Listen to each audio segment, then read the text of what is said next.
welcome to At the Table. Do you know those times in your life where you're at the table and somebody else pulls up a chair? There's plenty of room at the table. Somebody pulls up a chair who you don't know yet. And that person initiates a conversation. It's past the salt or whatever the opener might be in the situation. And time flies by and you find yourself after that interaction thinking, wow, how did I get so lucky that that person sat at that table, that person chose to sit at that table, and we got to engage and a new connection forms. Well, today, my heart is huge because one of those people is the guest today, my special guest, Bill Dolan. Bill, so good to see you. Glad you're well. Thanks for making it. So good to be here at the table with you, Ginger. Absolutely. You were the one who pulled up the chair because you invited me on LinkedIn and we kicked it off. And here we are a few years later. So really grateful, Bill. Well, I saw salt on your table and I needed some. So, hey. Salty guy. Indeed. Share the goodness. What did prompt that invite? And we know the LinkedIn world, people are throwing connections everywhere, which I think is the wrong word. But anyway, they didn't ask me, and here we go. What propelled that, or what compelled that invite, Bill? Do you remember? You know, I have a general principle around invites, and I don't do as many invites now because there's limits on how many connections you can have and stuff like that. But I remember seeing you, and also at the time, if I recall correctly, you were in my state. Yes. And I remember so much of my work takes me around the world, especially around North America. So I bounce around a lot. And to have a connection of someone who shares a passion and a heart and whatever that click piece was, it said, there's a connection, a valuable connection. I know the last thing was regionally we're close, and I'd love to be able to know some people that are actually in my region. So I said, I'm going to reach out and see where this goes. And then of course fell in love with you. And I just say this right out of the gate. For those people that don't know you, you embody so much of what I aspire to be. Because I talk about love, and I talk about caring, and I talk about connection, and I talk about how we express that in business and in life. But I am one of those apprentice kids that just keeps trying. I'm aspiring to. You are there. You are living it. You're living it in every aspect of your life, your brand, the relationships you have. And I have so much admiration for you. So when, despite the connection, yes, we've got a connection, you say, Bill, you want to come to the table? I am there. I'm absolutely there in a heartbeat, because I know you're going to ask me questions. I just want to be near you because I absorb so much of your spirit and your heart. And I hope the people that watch us get that. Well, thank you. Right back at you. You lead with your heart. And I think that's a really great place to go next is, what does it mean to lead with your heart? What does it mean to be heart-centered, focused? You know, I have your book. I'm still unpacking in our new home. I was furiously looking for your great book, and it must still be in a box somewhere because it's not on my bookshelf. And Larry will put the book link in both the notes right now and in the show notes, as well as Spirit Media. When you think about leading with your heart, Bill, because you are truly like, this is Love Fest. At the same time, this is the honest reality right here.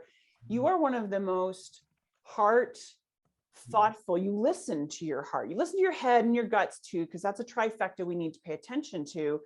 But you really lead with your heart, Bill. Would you share a bit on where that comes from for you? Well, I appreciate that, because that is the desire of my heart, is to be able to lead with my heart, to hear my heart. And I say, where does it come from? Well, there's a bit of a story there. I mean, it starts certainly with the fact that I wasn't always that way.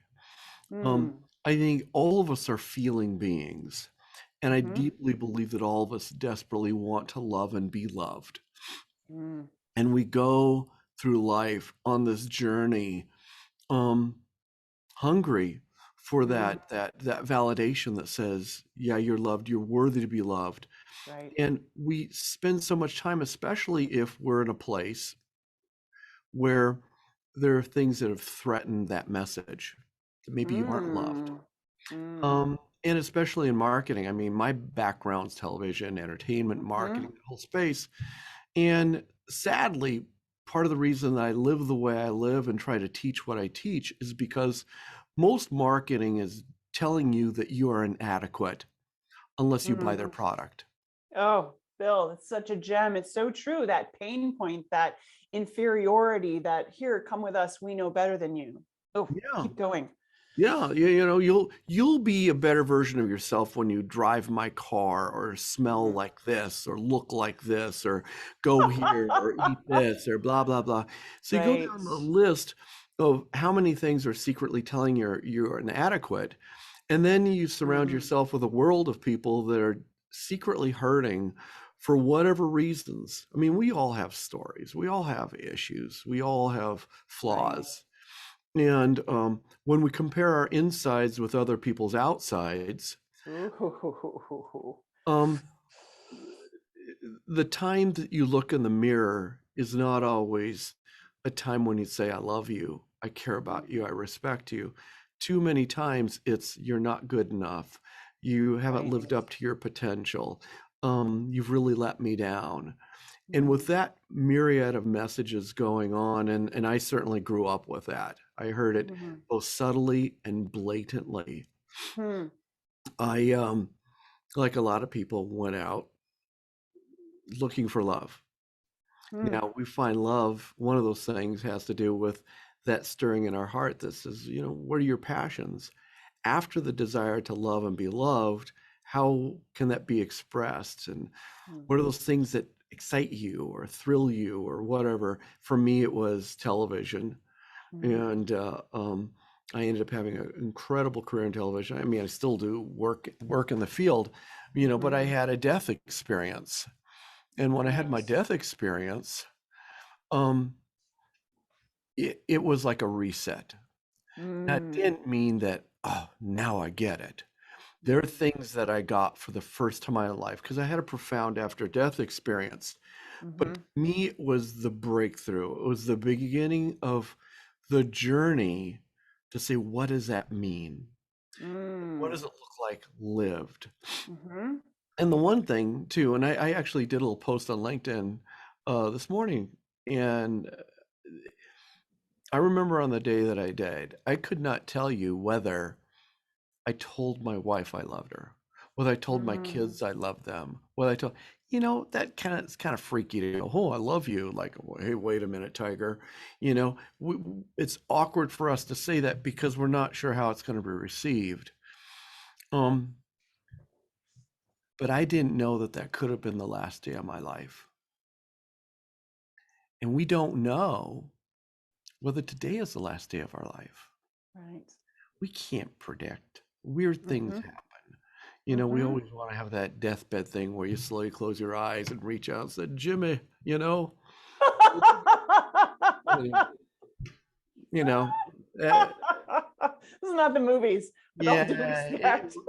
it really happens that way. It really happens that way. It's sometimes like, Jimmy, there's a bus, gone.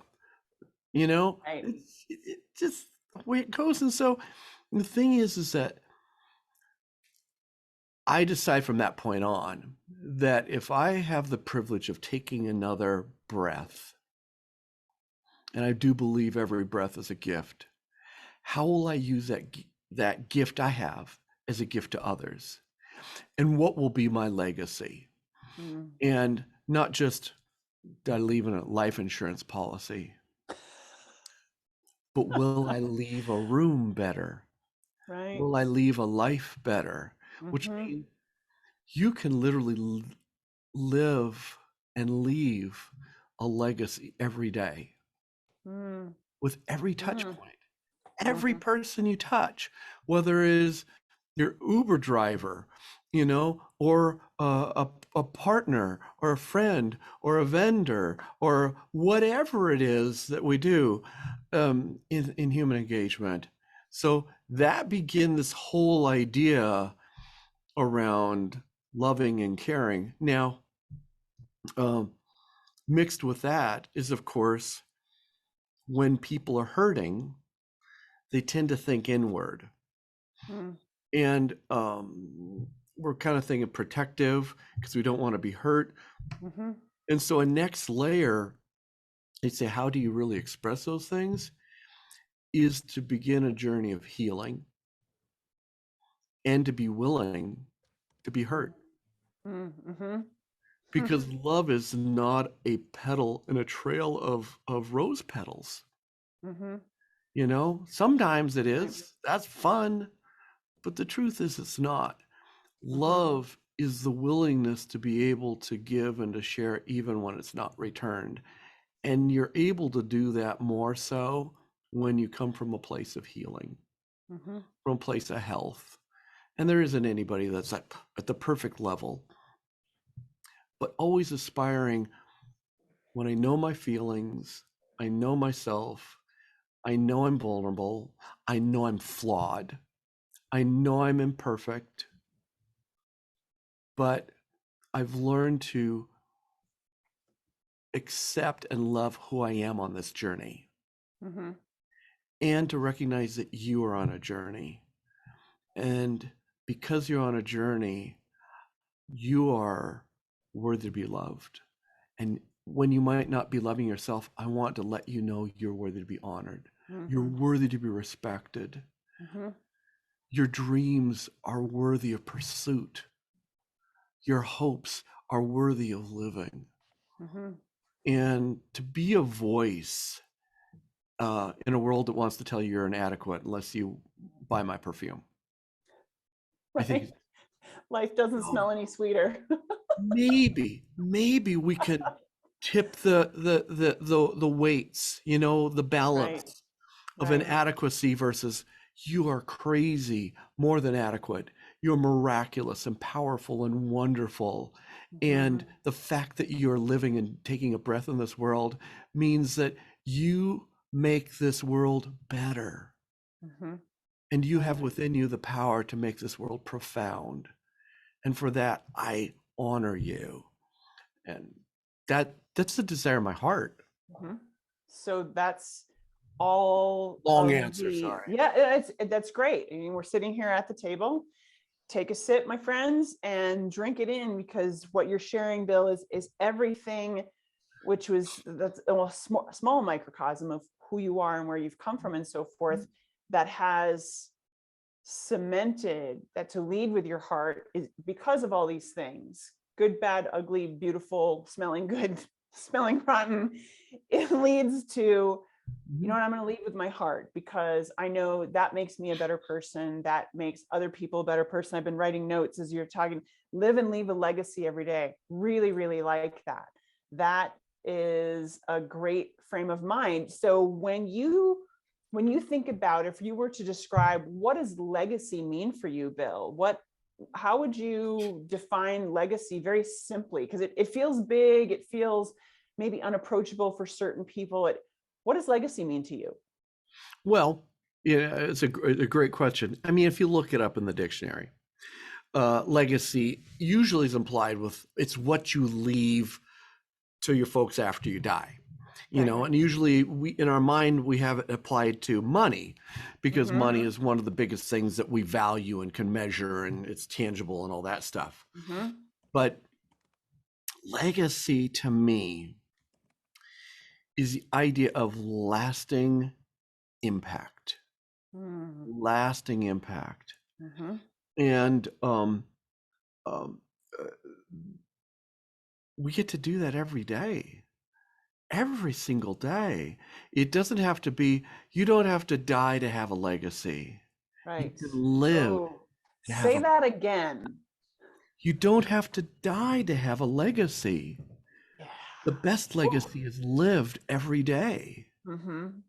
And so even as we talk and those people that would connect or watch this program or whatever, certainly it's a desire in my heart that even though our time together is fun and precious and I love you, I hope that we are able to say something or share something Mm, that will touch somebody in a way that will leave a lasting impact. mhm, And it could be subtle or it could be profound. That's mhm, the thing that, I mean, that I learned about marketing. From a marketing standpoint, there's really two ways to make an impact. One is to have a crazy profound impact. It's actually the roots of where we get like PTSD, where someone can be, their limbic system can be chemically scarred. Now, it can be negatively scarred, but there can be post experiences that are crazy powerful and good. mm, Okay, can we do that? mm, And that's what I do in my event business and my video mhm. business. Is Right. how do we let people walk into the living embodiment of a brand? I just got off a call with an incredible corporation, and I want their people to walk in and I want to be scarred in a good way. And we don't think of scars as positive necessarily. A scar is simply a permanent mark. Yep. So to rethink that, oh, but I love this, Bill, because we all have experiences that have been profoundly impactful, and whatever the scale of subtlety or obviousness is, it does last. So on the flip side of that, then when we think about legacy, Bill, then we also, I'm picking this up. Tell me if I'm reading this right. When we think about legacy, we also want to think about how we take in other people's legacy and how we help that last and perpetuate. Is that true too? Oh, totally, totally. And that's the beauty of it, is that the power of human connection is also the power of multiplication.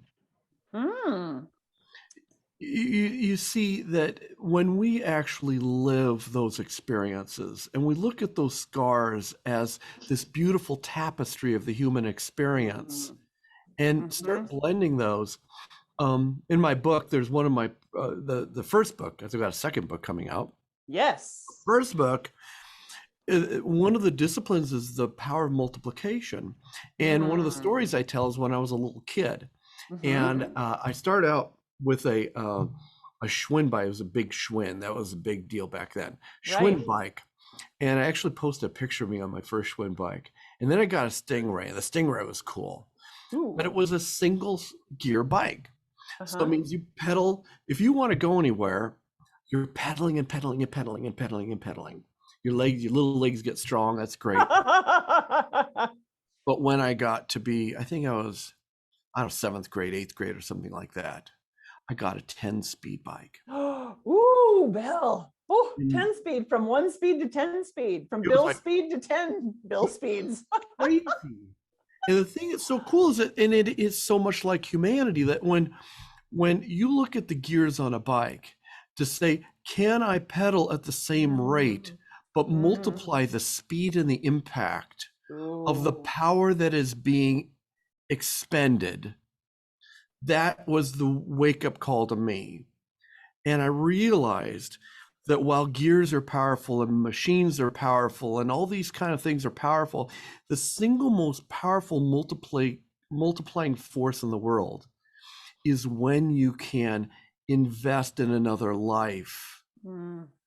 and multiply the impact. Now, I will say you can multiply lies, or you can multiply truth, you can multiply love, you can multiply apathy, you can multiply.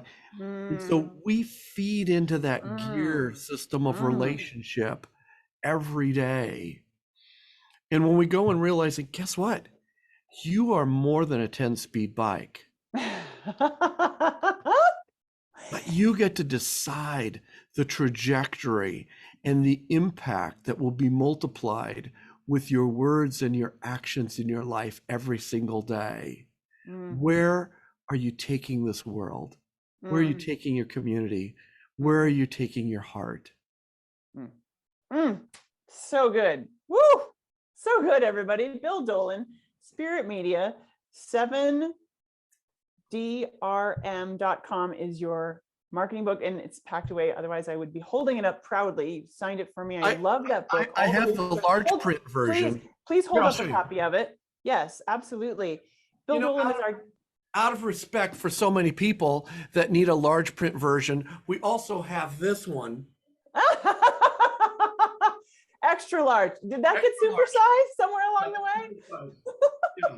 Because when you go to the drive-up window and he said, we would like supersize that, that's the one they give you. I love that. It's so good. That is a great book. Larry will put it in the show notes. We'll put it in the chat right now if you're watching live. The 7DRM. I have the book. Thank you, Bill, for making sure I got that. Golly, a couple of years ago now, I think. And I love it. I love all the resources you include. And so as you're talking about legacy and multiplication, I can't wait for your new book. Can we pre-order that yet? Nope. No, I'm still writing it, but I can tell you. Okay. I can tell you the title. Please. First time announced publicly. The title is Discover Your Brand Soul. Oh, that fits you perfectly, Bill. And the idea is how leaders can live a legacy every single day. I love it. I won't tell anybody. Yeah. I mean, yeah. Don't tell anybody, y'all, if you're watching. Yeah. Keep it to yourself. Yeah.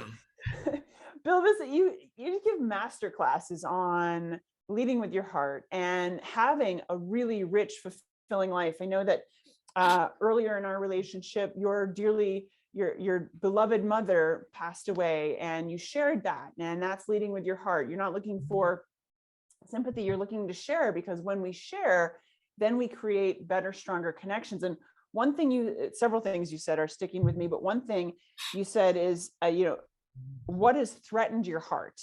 You wrote that down, because when we think about sharing some of the very super personal or maybe even intimate thoughts with other people, that's where vulnerability lives. And that's a good thing when it is reciprocated. It can be incredibly painful if we feel like it's not supported or handled with care.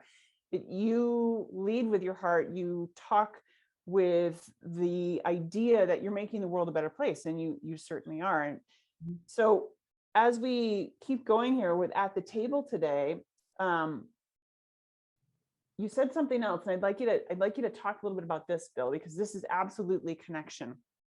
Mm-hmm. You said, if you lead with your heart, you're willing to be heard. Now, I've never quite thought about it that way. Willing to be heard. It's one thing to be willing to speak. Mm-hmm. It's another thing to be willing to be heard. Share a little bit about where that's coming from.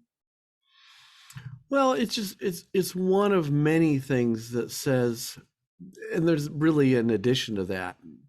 If you're willing to be heard, you're willing to be hurt. Ooh, keep going. You're willing to be rejected. Mm-hmm. I think it's one of the things that we're so cautious about relationships, and I'm cautious about relationships. I don't want to be hurt. I mean, it starts, when we're little kids, and it continues to emerge, and we find these different ways to. And I say this respectfully, guys tend to do it more. Is that we believe that being hurt makes you weak. Now, this is different in life. I mean, it'd be different if we're in a sword fight, and you cut my sword wielding arm. That's not a good hurt, because it's robbed me of defending myself. But the idea of coming from a place of strong enough to show up.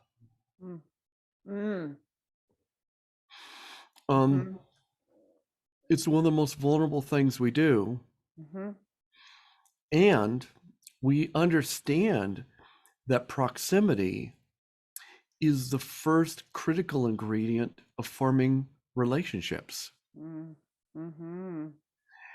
And so if we're afraid to show up and therefore to be heard, we rob ourselves of relationships. We rob Mm. others of having a relationship with us, Mm-hmm. because that leads to the next thing is, once you're willing to show up, are you willing to be frequent? Mm. Are you willing to invest time? Mm-hmm.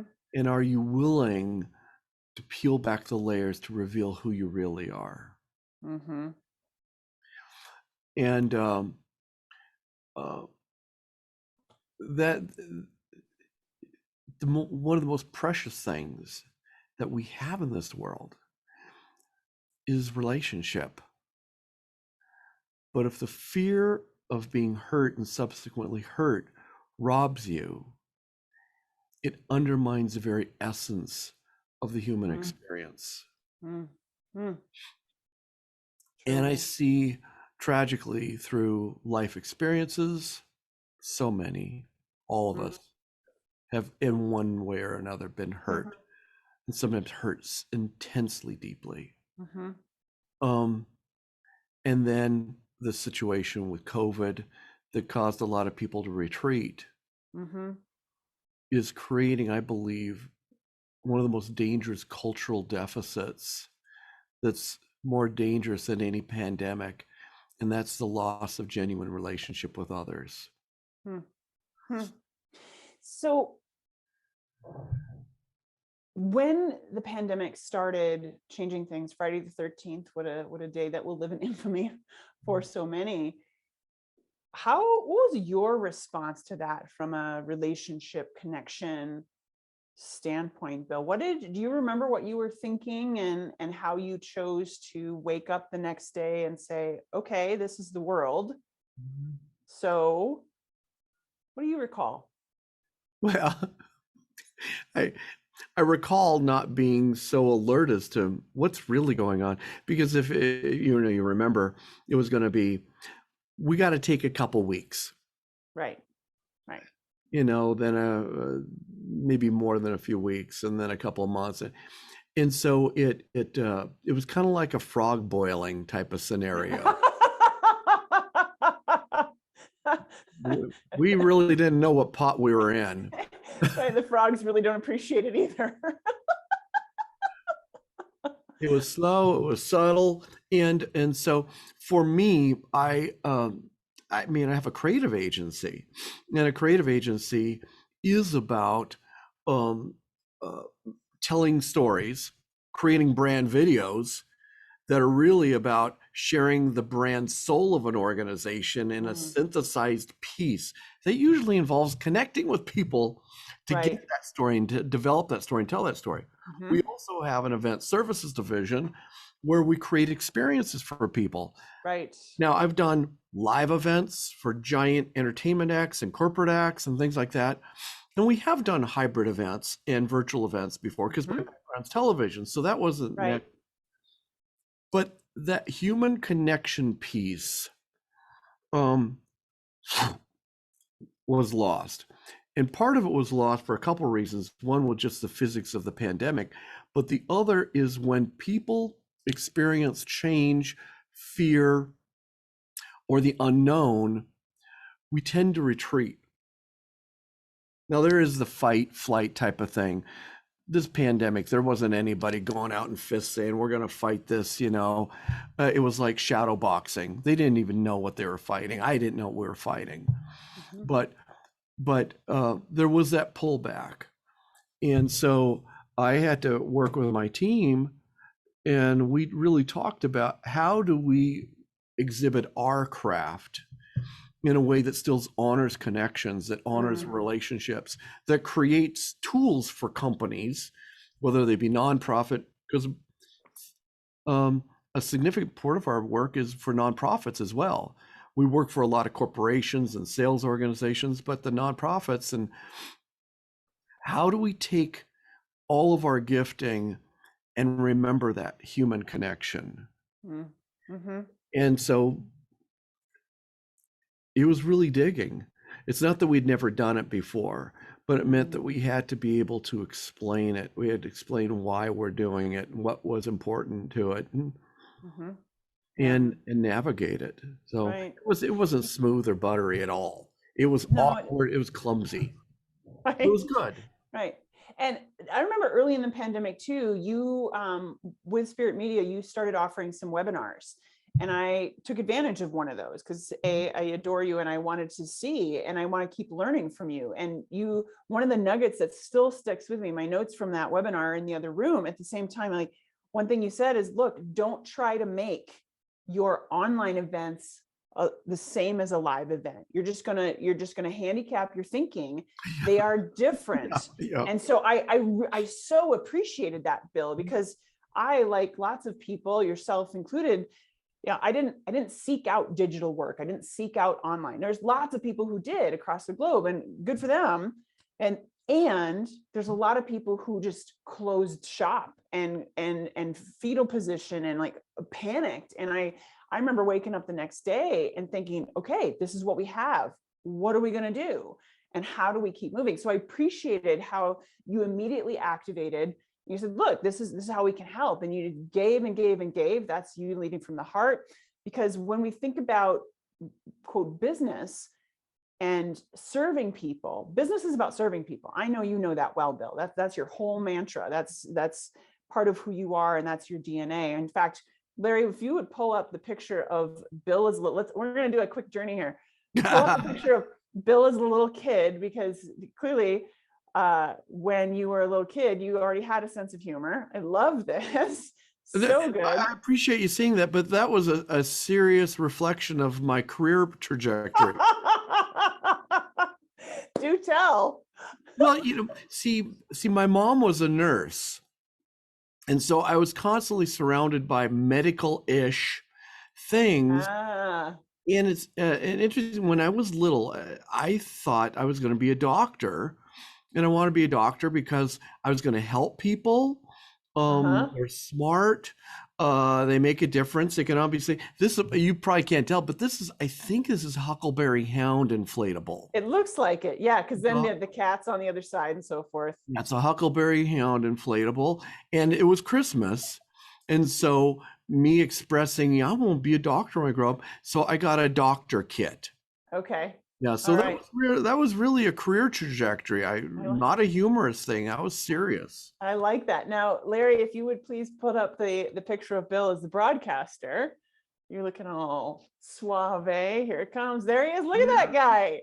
How about that? And then from the doctor to here. Now, where was this at, Bill? This was at the ABC affiliate, one of the ABC affiliates here in the region. And I had just launched my career, got my job, because I was still in college, was able to get an internship. It was like my dream scenario. My interest, by the way, I want to be a doctor up until the time I got to high school. And so I signed up for all the biology classes and everything like that. That's when I learned, and again, this is another thing I write about in my book, about authentic purpose compass, because I had a passion to be a doctor, but really my passion was to serve people. My passion was to make people better. My passion was to be important and valued. Guys and gals, it doesn't matter. If you wear a white jacket and wear a stethoscope, you're cool. And I wanted to be cool. So I did that. Then I took biology and realized I have zero aptitude. Really, my best deal, I could pith a frog and it went downhill from there. So you became a doctor of media and marketing and television. Yeah, it's interesting. We all are on this journey. What do you want to be when you grow up? And I'm still answering that question. But I got to that point where I television really intrigued me, and I thought I was going to be a television reporter. Then I fell in love behind the scenes, and then, dream of all dreams, I get hired. And so that picture is boy director. I think I was 20 years old.